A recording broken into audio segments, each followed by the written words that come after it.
This is everything you should look over before buying an Evo. This is everything I check after 10 years of owning multiple different Evos and test driving even more. Now, besides the regular mechanics of looking underneath for rust, checking for oil leaks, and listening for any weird noises, these are the Evo specific things that I look for. The first thing that I'll do is I'll walk around the car and look at the Vin tags, which are these little things right here. Now, Evos are different from a lot of cars. They have every single panel Vin tag. And I know on German cars it's not super common, but some Japanese cars of the era did that. So it is difficult to find an Evo with every single Vin tag present. I believe there's 17 of them, but it is possible. Now, the reason why you want to look for Vin tags that all of them are present and that they match, because sometimes they'll get in an accident, get a Evo fender from a different Evo, and the Vin tag will be there, but it's the wrong Vin tag. The reason why you want to do that is to make sure the car wasn't in an accident. Now, essentially, all of these being in place means that the car was not in an accident, or the accident was so mild that they only had to repaint that panel. They didn't have to replace it. You also want to make sure these Vin tags match the Vin tag that's on the driver's side door underneath, kind of by where your butt is,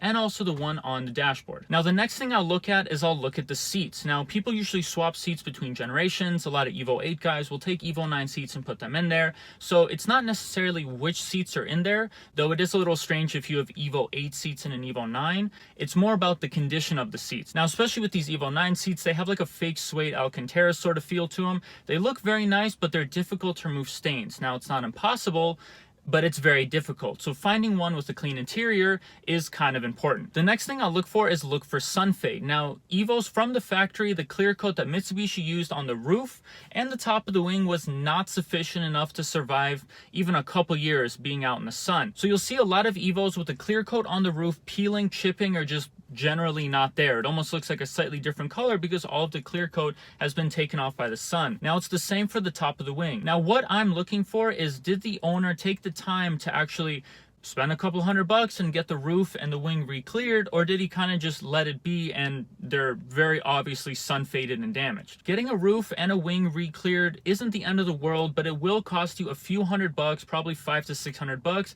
to get both of them done well. Now, that is something to be aware of because it isn't a small expense. Now, the next thing I look for is while I'm driving the car, I check fifth gear. This is something on a lot of the Evos that I've test driven have had this issue. Now, this is why I think it's happening. Fifth gear is a little difficult to engage. It's kind of far across and over. Now, for most people that drive stick for long periods of time, you feel out the car, you get used to it, it's no big deal. Now, for a lot of people that got this car when they were a little younger, they didn't have much experience driving stick, so they just kept ramming it into fifth gear without properly engaging it. Now, over multiple years of doing this again and again, you'll start to wear down the meshes that's in fifth gear, and eventually you're gonna have a grindy fifth gear. Now, there's no way to get around that. Essentially, you need to tear apart the transmission, rebuild it, or somehow just rebuild fifth gear and rebuild that mesh. It is frustrating. It's not cheap. It'll probably cost you $1,000 to $1,500 to get it done, and it's really annoying. One of the ones I drove, it was Rally Red, very beautiful car. Went to put it in fifth gear and had the loudest grind every single time, no matter how much I tried to ease it in, no matter if I double clutched it, it would always grind going into fifth. That one for sure needed a rebuild. Now, the next thing I'll look at is under the hood. I'll look for mods. Now, these cars are going on 17 years old. Finding a bone stock one is going to be nearly impossible unless you find some garage kept 30,000 mile one that's going to be ridiculously expensive. Now, a lot of them will have mods. What I'm looking for is what mods were used. Did they put an engine intake and a Megan downpipe and no tune and call it a day? Or did they put an ETS intake, they put a full Greddy exhaust, they put injectors, and they reflashed the car with Tefra?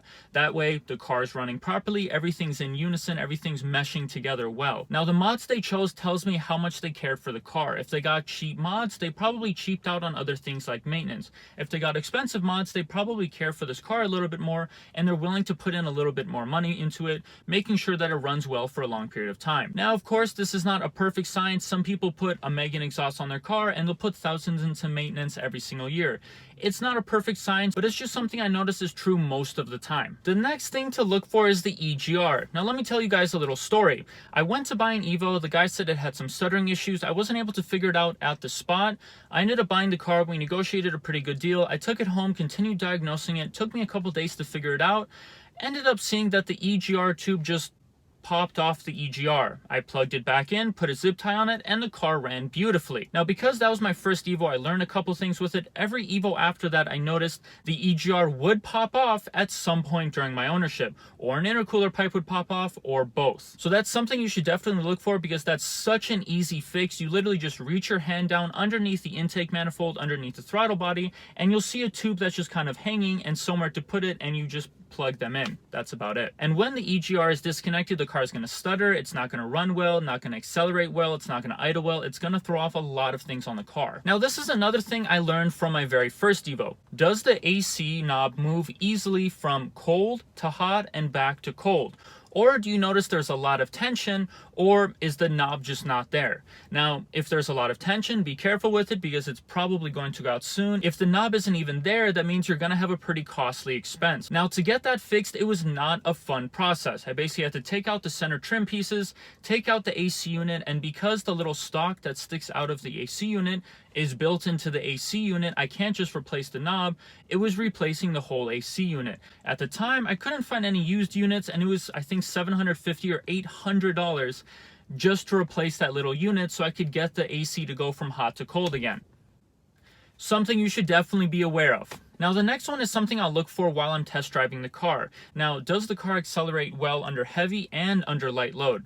I noticed that Evos that may have a smaller issue, maybe a going out spark plug or something like that, they'll accelerate very well under heavy load, full throttle. Now, if you drive the car under lighter load, lighter throttle, go through the RPM range slowly, it'll kind of show some of those smaller issues. And the reason why you want to do this is because you want to try to diagnose what could be wrong with the car if it's not accelerating well or as it should, because that could be anything from the EGR popping off like we talked about, bad spark plugs, going out fuel pump, a bad tune, a car that isn't tuned at all. It could be a lot of different issues that some of them are costly and some of them are not, so it's better to try to know. And the last thing I'll do is I'll ask the owner about maintenance. Now, these cars have a very specific maintenance schedule. Those that have owned multiple Evos know what their maintenance schedule is. It's pretty simple. Oil changes every 3,000 miles, drivetrain fluid changes every 15 to 20,000 miles, coolant changes once a year, and then you want to do the timing belt every 60,000 miles or 5 years. Those are the big maintenance items. Now, if the owner had the car for 3 or 4 years, didn't do any of the stuff, just said I changed the oil when it needed it, you should be wary, because there could be a lot of wear on the car that there shouldn't be,